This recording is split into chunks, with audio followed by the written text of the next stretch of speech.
My name is Cauy. And my name is Harrison. And we're just two gay Native Americans living in Arizona. I'm a filmmaker. And I'm an upcoming makeup artist. And we both have a love for cinema. Come join us as we discuss new and old movies. Welcome to Two Spirit Movie Reviews. Hello, welcome back to Two Spirit Movie Reviews. My name is Harrison. And my name is Cauy. And tonight we are discussing DORA and the Lost City of Gold. Dun dun dun. Having spent most of her life exploring the jungle with her parents, nothing could prepare Dora for her most dangerous adventure ever. High school. Always the explorer, Dora quickly finds herself leading Boots, Diego, and a mysterious jungle inhabitant and a ragtag group of teens on a live-action adventure to save her parents and solve the impossible mystery behind a lost Inca civilization. That's Dora. Yeah. You know, even after having watched it, I still don't even know who the fuck the target audience was for this movie. I know. Well, when we went there, the only people I've seen that was coming in were adults. Yeah, that has to have been the target audience. Yeah. Because I knew that I was excited for it for all the wrong reasons. I knew going in that this movie was just going to be so embarrassingly bad that it was going to be good. Yes. And that was the case. Because it was embarrassingly bad. But there was also something really good about that. So where do we begin? There really isn't, plot-wise, that little description kind of summed it up. It's Dora going on an adventure with her high school friends into the jungle to find a lost Incan civilization. That's pretty much the gist of it. So that's it for plot, really. We can't really talk about that. Character-wise, we really can't discuss anything there either, because this isn't like some sort of, deep philosophical Hollywood movie. This is just it's an adaptation of an infant's TV show. Oh yeah. So character-wise, I don't know. Maybe we can talk about that. But I think what I really think we should talk about first is, basically, it's kind of tongue-in-cheek approach to the property. Because I don't know if you know, but the sole reason that this movie was made was because of the College Humor short. Remember that? I think I remember those. Yeah, it was starred Ariel Winter from Modern Family, and she played Dora, and it was like a really serious take on the character where, she was like in like a Michael Bay spoof movie, Uh-huh. So it's like they took that concept of it and turned it into this movie. Okay, I've heard about it, but I've never really paid attention to it. Yeah, no, it was funny. It's funny for a short. Not so funny for a feature-length film. And that makes me wonder, again, as I stated, who was the target audience? For College Humor, obviously, it's geared more towards, 16 to 35-year-olds, Mm-hmm. That makes sense. It's the internet. It's a short, funny video. But now you have a 104-minute-long movie about that short film. Is it geared towards toddlers as the show was? Is it geared towards children? Is it geared towards teenagers, young adults, seniors? Probably not seniors. But even as adults, I don't even think that this movie is appropriate for toddlers. Maybe 5 and under, Because a lot of the humor in this movie was very... not adult, but if you're not over the age of 12, you're not going to get the reference. Crude humor, a lot of fart jokes, a lot of, how would you even say, dare I say, a lot of innuendos, it was kind of like a Shrek approach, where if you don't know what they're talking about, then you won't know. Yeah. But if you know, then you're like, oh, that's awkward, because it's a kid's movie. This movie, the humor in this movie kind of reminded me of how Shrek the Third was. How in Shrek the Third it was more of That's the only Shrek I don't remember. What happened in there? Well, it's that's the one with Artie and Justin Timberlake, wasn't it? Yeah, that was the one where they'd make a bunch of like ridiculous jokes. Yeah. And I think for me personally, I was laughing my ass off in the first half because it was just everything from the trailer that made you expect this movie to be what it was in the first half. Because aside from it being like a Dora the Explorer adaptation, it was also a really funny fish out of water story. Just to see that character grow up in the jungle, then go into a whole different jungle, which is LA. It's, I don't know. It's just a weird fucking sense of humor that I can't quite grasp, but I know that I was laughing my ass off at it. Yeah, it was pretty funny. Yeah. Like, I remember seeing a trailer for this movie playing in front of something. It didn't belong for the movie it was showing for, so it's probably definitely from AMC. But I remember the first half of that trailer was that whole, "Can you say delicioso?" And then she looks at the camera, breaks the fourth wall, and this older man behind me, and is 40, 50 years old, is laughing his ass off. And again, that makes me wonder, who the fuck is the target audience for this movie? Okay, personally, I think the target audience was young adults and adults. Yeah. I think it was based on that, but they made it PG-13. I don't know, like... it was rated PG. So. It was more of like PG-13, just for something that they can lure in money. But it's definitely like the audience was towards young adults and adults. Like, it's more of our humor.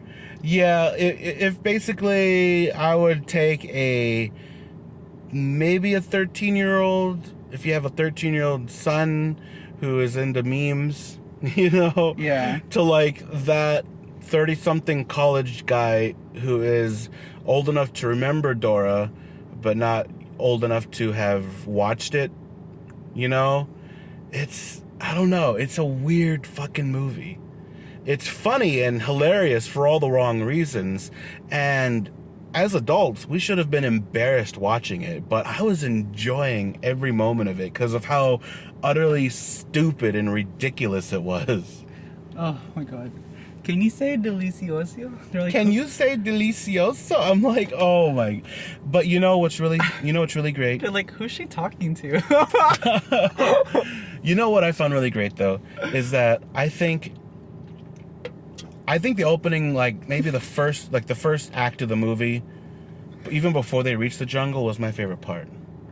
Just because that if they've made a movie just about that I think it would have been okay with that. Because the fish out of water, they go into high school, that's great, But you know what I found really cute is I was kind of concerned in the opening scene, because the opening scene recreates the opening montage of the cartoon, except with the real actors in live action. I could be wrong, but it looks like the way it was being presented to us looks as if they just did a scene for scene, shot for shot remake of the opening of the TV show Dora the Explorer. And I was like, oh no, it's gonna be that.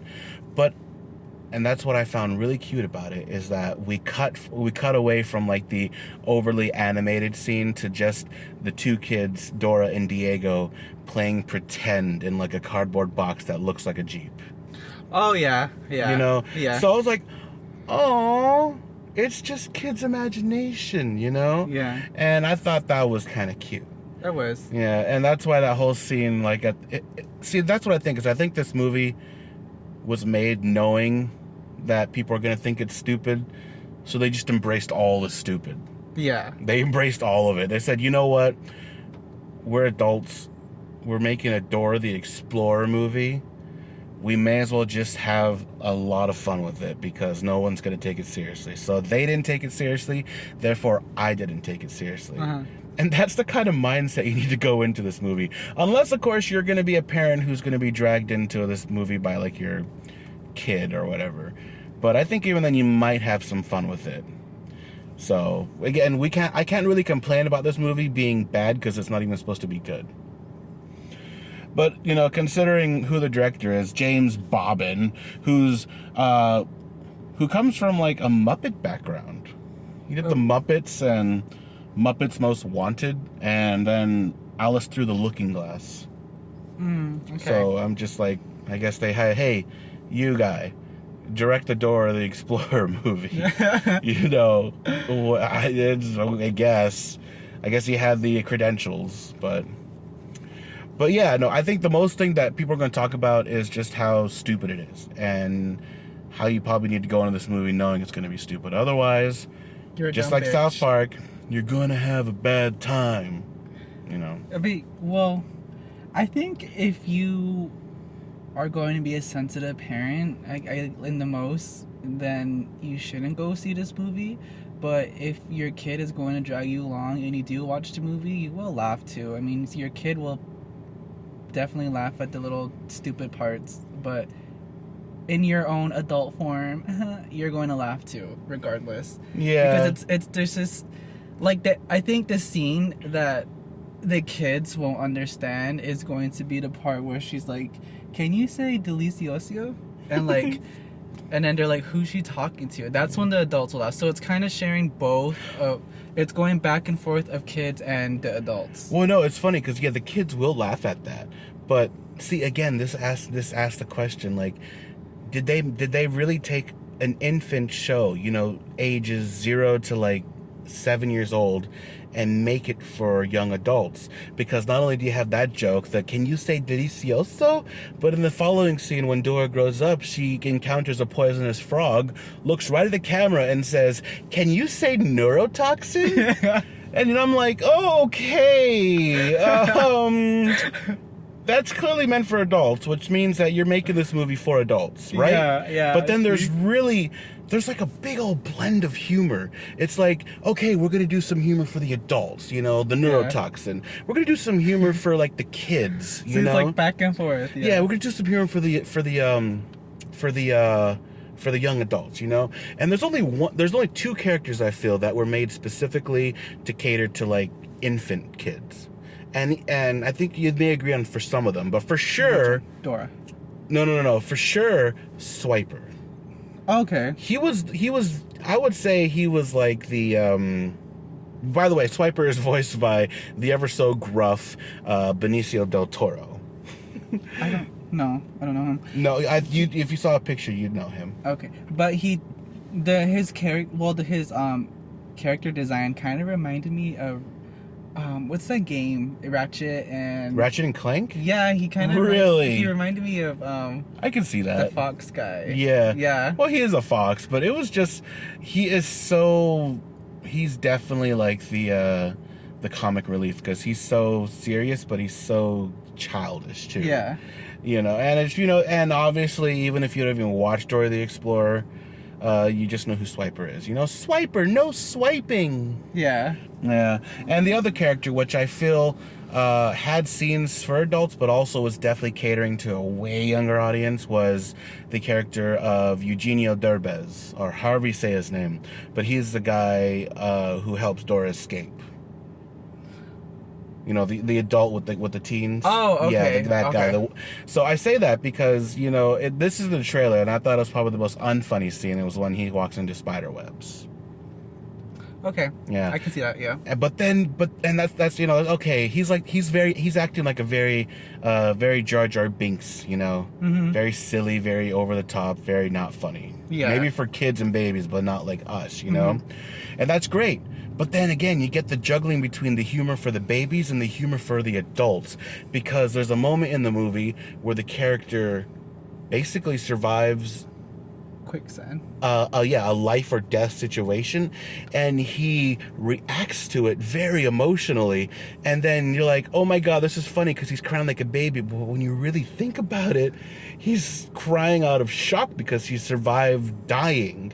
So it's all like, okay, this is a grown man crying because he didn't die. And it gets into like, kids will laugh at it, but adults will be like, girl, he just almost died. He's reacting like how anyone would react. He's crying, he's hyperventilating. And then just right after that, it picks it up again with Dora just being enthusiastic about it. Yeah.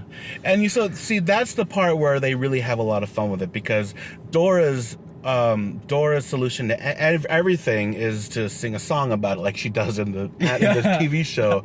There's a very amusing scene involving a member of their team having to poop. Oh yeah. You know, and that's why I'm like, okay, this is why we're here. We're here for this nonsense, and I love it. You know. But you know, and it's great. It's not great. It's good. It's great because it's bad. So for your own guilty pleasure. Yeah, it's a total guilty pleasure. You 25, 30-something-year-old college dudes, whatever, don't be ashamed to watch this because you get a weird kick out of it. Just get drunk and go into it. Oh, I wish I were drunk for this. Oh my god. I don't know how much harder I would have been laughing. I mean, you heard me. I was actually legitimately like out loud laughing. Yeah. So it was because you see, I'm one of those moviegoers who goes into a movie knowing what it's going to be. So if I'm going to go in for like a very serious dramatic movie, I'm in that mindset. If I'm in for a scary movie, I'm ready for that, you know. But if I'm watching a very stupid, idiotic movie, then I'm like, I'm going to be prepared to just have fun with it, you know. So I'm prepared for all types of movies, and this one, I would say I was properly prepared. Like, I got what I wanted out of it, you know. Yeah. And it's funny because I know that Hollywood is thinking about adapting these video games into movies, but honestly, this movie sort of kind of already covered that, because the games they want to, that I know they want to do, is Uncharted. You heard of those? Yeah, the I've Uncharted heard of series? The series, yeah, I've heard of those. Literally almost every kind of, they call it jungle puzzle in the movie, was very similar to other jungle puzzles in this game. And of course, you know, this movie also references a lot of other movies similar. It references Indiana Jones. It references Uncharted. Just a lot of those adventure movies. Even The Mummy. I kind of got a little bit vibes of National Treasure. Oh, God, yeah. And those were definitely inspired by Indiana Jones and all those other guys, you know? So it's really weird because it's like there were like almost very similar quote-unquote traps in this movie that were in Uncharted. So it's like, well, there goes the Uncharted movie. Oh, yeah. You know, like the whole aqueduct thing, that was the thing in the game. Opening a gate especially the star maps and all that, that was like a literal level in the fourth game. Mm-hmm. You know, so it's just like, okay, that's great, but there goes our other Uncharted movie. Now we can't use those, you know? Yeah. And it just had to be used for Dora the Explorer. You know? God. Yeah, this movie is... I think it's a movie made for both sides of younger kids. Young kids will laugh at the stupid stuff, but as you think they're laughing at that, adults would get the whole realization of like, fuck, like this is that. But again, it's for your own guilty pleasure because you know what kind of movie this is going to be. And it's a stupid movie. So you will definitely laugh. You'll get the realization of like, fuck, little kids are laughing about this, but this dude almost fucking died. But you're going to chuckle too because it has the little moments of having sarcastic, crude humor in it. So it's definitely going to make you laugh. Yeah. For the dumb reasons. And, you know, I also think that, you know, I think we've discussed that very well. If anything, if there is anything to be said about the cast, it's going to be the actress who played Dora. And her name is Isabella Moner. And she actually had a pretty busy filmography before this, you know. Oh, really? Yeah, she was in her. You've definitely seen her. She was in Transformers: The Last Night as the girl who lives in like Chicago. Remember, Mark Wahlberg kind of rescues her. No, I don't. You definitely remember her from Sicario 2 as the girl that Benicio del Toro ends up saving. No, really? He was too distracted by the little mini Sicario. Oh yeah, he was cute. But I think Instant Family. No, you never saw that? I've never seen that. Oh, that was good. I think she was still young, or something. Yeah, so she actually just turned 18 this month. Yeah, so she was young, so I don't really recognize her. I don't even know. This is the first movie I ever heard about her, but yeah. No, I knew about her just because you know it's me, and I just know this shit, you know. Mm-hmm. So yeah, Transformers, Sicario 2, and Instant Family, and but I mean. What I mean, there's obviously a lot of source material to take from, and if anything, I guess you got to give her credit where credit's due, because she did kind of pull off like the whole oblivious, enthusiastic, positive Dora. Yeah. You know, she even kind of sounded like her. There's a moment in the movie where, that's another thing too, where it's like, okay, this is clearly meant for the kids, but underneath like the kiddiness, there's like the adult humor, and this is ever so present in the scene where they basically just get high and have hallucinations of them turning into their cartoon counterparts. I was gonna bring that up too. Oh my god. Basically they get not on purpose, but they basically get high and hallucinate hardcore. Have you guys ever seen the movie Booksmart? This scene is related heavily by it. Like, it's, oh my god. So I guess Dora and Diego and what would you call him? Just, I don't know, the jungle dude, the people who saved her. Yeah, the girl who saved Dora. But like, are those actual plants? No, okay. Those are all fake. I was like, what Come the on, fuck? girl. No, I thought it would be like something, I don't know, but like somehow that plant releases like some pollen, and it causes them to hallucinate. And when they hallucinate, they actually transform into their cartoon characters. Yeah. And oh my gosh, it was so funny. See, it's like the kids are gonna see the animation, but adults will be like, okay, these fuckers are high. You know? Yeah. That's what I'm talking about. It's a weird blend of like, it's a kids movie, but if you're an adult, you'll be like, fuck. You know? It's like, yeah. Oh, that actually, yeah. I mean, I did explain it, but like, the humor is meant for the kids, but the more reality is for the adults. Yeah. But you'll still get a kick out of it, because like the kids will just look at that scene and be like, oh my god, like they turn it into the cartoon. And then on the other hand, the adults are like, these guys are fucking high, tripping out. And it even does, their whole transformation of the characters that we know. Yeah. And oh my god, it's the perfect blend. Yeah. But no, if anything, and it's not saying much, but actress Isabel Monar does the role justice. Yeah. I mean, it's not like it's not award winning. It's just like she pulls off the character of Dora. So next, you say you want to talk about Diego? Okay, well, Diego's just basically like this goes into the hands of coming of age kids, I guess, and high school, where Diego is more of like looking at Dora like, you fucking weird bitch. Like, I would say, like, he's embarrassed of her. Yeah. No, that little kind of like subplot between cousins is actually very heartfelt. Yeah. They grew up as kids, playing in the jungle, playing imagination, I guess, pretend.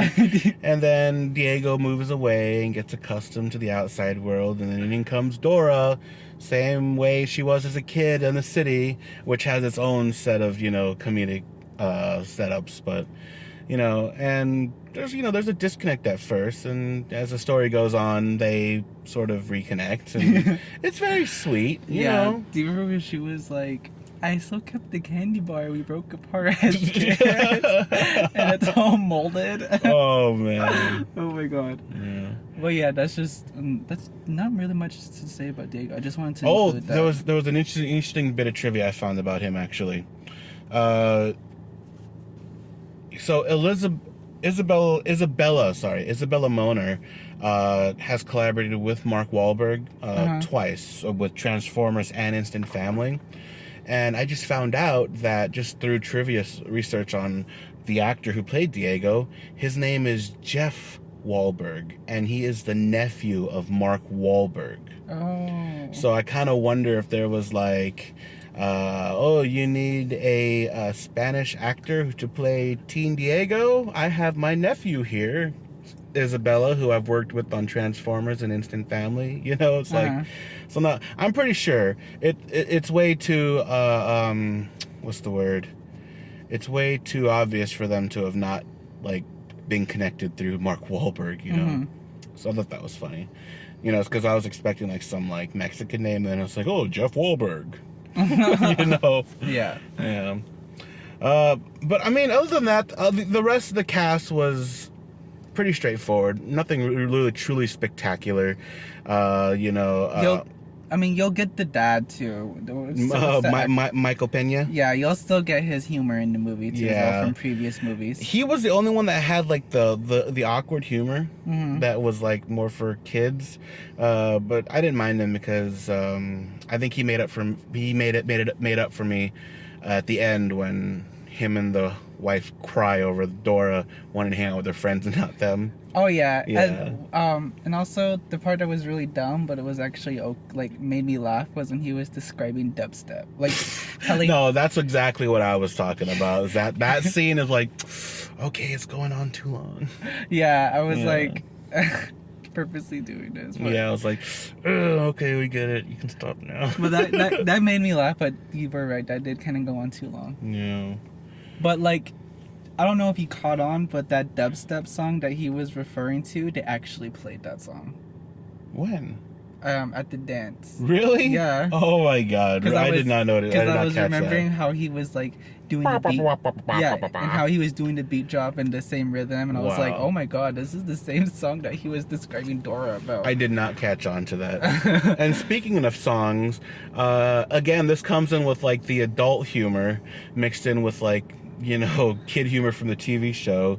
At the end, it all comes in. It all ends with a song that the kids dance to at the dance. Oh yeah. And it's funny because one of the lines was by Diego, where he's all like, "Oh no, I think I have dysentery," as he runs into the bathroom. Oh yeah. And it's like, okay, come on, that's not for kids. Obviously, they're not going to want to know what dysentery is, you know. Yeah. And also the rash that the other boy got. When he yeah, his shirt. yeah. See, I don't know. It's a weird. The target audience is 0 to like 45, maybe 35. Yeah. So you're gonna have a lot of humor for different people mashed into one movie. Yeah. Oh, and can we talk about Danny Trejo playing the voice of Boots? Oh, that was only for like wait, no, I think that was just only for a short couple seconds. Huh? Yeah, it was, but it was very it was Danny Trejo, and I'm kind of wondering. Oh, actually, no. Actually, Danny Trejo did not provide the voice of the monkey as is, you know, because a majority of the time Boots just sounds like a monkey. Yeah. You know, and that was actually provided by D. Bradley. I want to say Carter. D. Bradley Carter, which, do you know him at all? He's a very legendary voice actor who primarily does kind of animals. Let me think of a good example. Have you seen Avatar: The Last Airbender? No. The TV show? I don't watch those, but like I remember as a kid, yeah. Oh, well, you know Appa and Momo? Yeah. He voiced them. Oh, okay. So animals like that. So he voiced Boots and what other animals there were. So, but there's just a scene where it's just Dora and Boots, and like Dora's, and for the first time in the movie, kind of down and out, and she needs like a pep talk, and of course, who's going to give it to her? Boots, sounding like very rugged Mexican Charles Bronson, Danny Trejo. Dora, you're very young, and this is a weird time. You just need to believe it. I'm like, what the fuck is this? You know? Danny Trejo, that's a voice. Danny Trejo's coming out of the voice of a monkey named Boots. And then he just stops talking, and she's like, "Did you guys hear him? He was talking." Our poor Dora might be a little cuckoo. Yeah, a little cuckoo. If she weren't so adorable, she might be very cuckoo. Which actually, you know, in my research, I found something out really amusing about Boots. What is that? Apparently, in the trailers, a lot of people complained that Boots wasn't wearing boots. So a couple weeks ago, weeks before release, they decided to digitally put Boots on Boots for this movie. And I'm like... Wait, was he wearing boots throughout the movie? No, in the opening scene he was. Yeah. Remember? In a very, very obvious 80-yard line in the beginning. I told you not to dress Boots up, you know? And it's... He was like, something like human boots are not made for animals. Yeah. And at the end, in the dance, he's wearing boots. So it's all like... So first of all, that makes me wonder. No kid is gonna go on the internet and complain that Boots isn't wearing boots. These complaints had to come from grown-ass people. Oh, yeah. So it's they knew what they were doing. I don't know, man. This movie is weird. It's confounding me because I just don't know who it's for. I still don't know. It's for everyone, I guess. Fuck it. Whatever. Yeah, it's for everyone. Yeah. But I guess if there's one thing I'd like to just tack on for the cast, I think I was only excited about it because at first I didn't recognize her, but when I looked her up, I was like, oh, her. And I'm not going to tell you the role she plays because that'd be a spoiler, but our very own Koryanka Kelcher, she is a very well-known native actress who first got a big role in the Terrence Malick film The New World, where she basically played Pocahontas.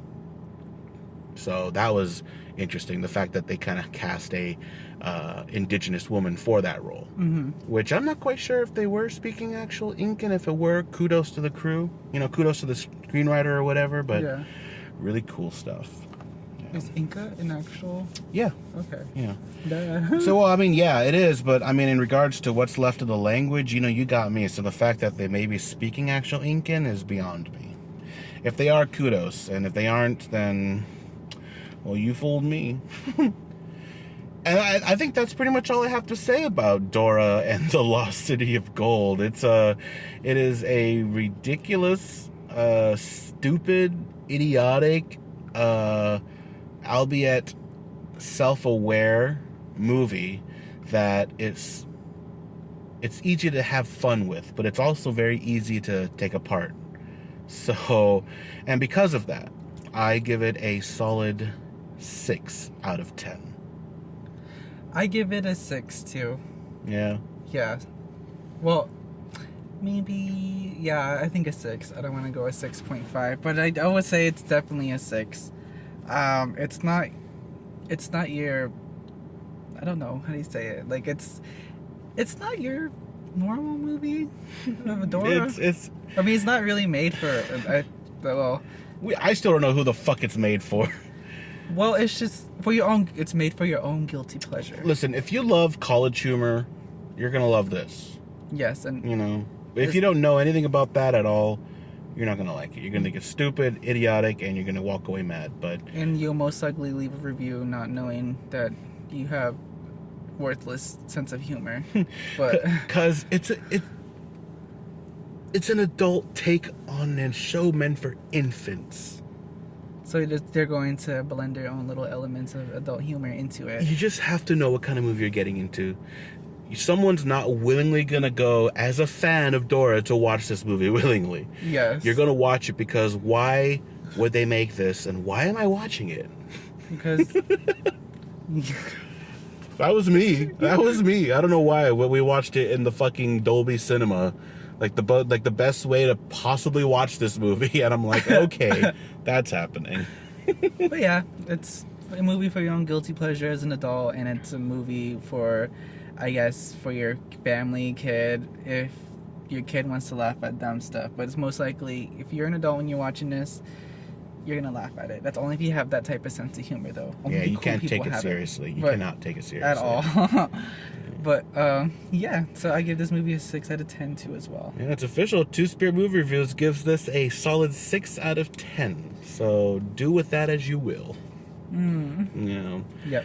And I would say that very comfortably finishes this review for a very weird movie. Dora and the Lost City of Gold. So we're actually going to be recording our next episode right after this because we watched 2 new movies tonight. Would you like to tell them what they can expect after this? Think of a child classic, Scary Stories. Well, that was very on the nose. Well, anyways, that'll just about wrap it up for this review. Tune in right after this for a child's. Oh my god. Tune in right after this for our review of Scary Stories to Tell in the Dark. My name is Harrison. My name is Cauy. And this has been Two Spirit Movie Reviews. See you in about a couple minutes. Bye.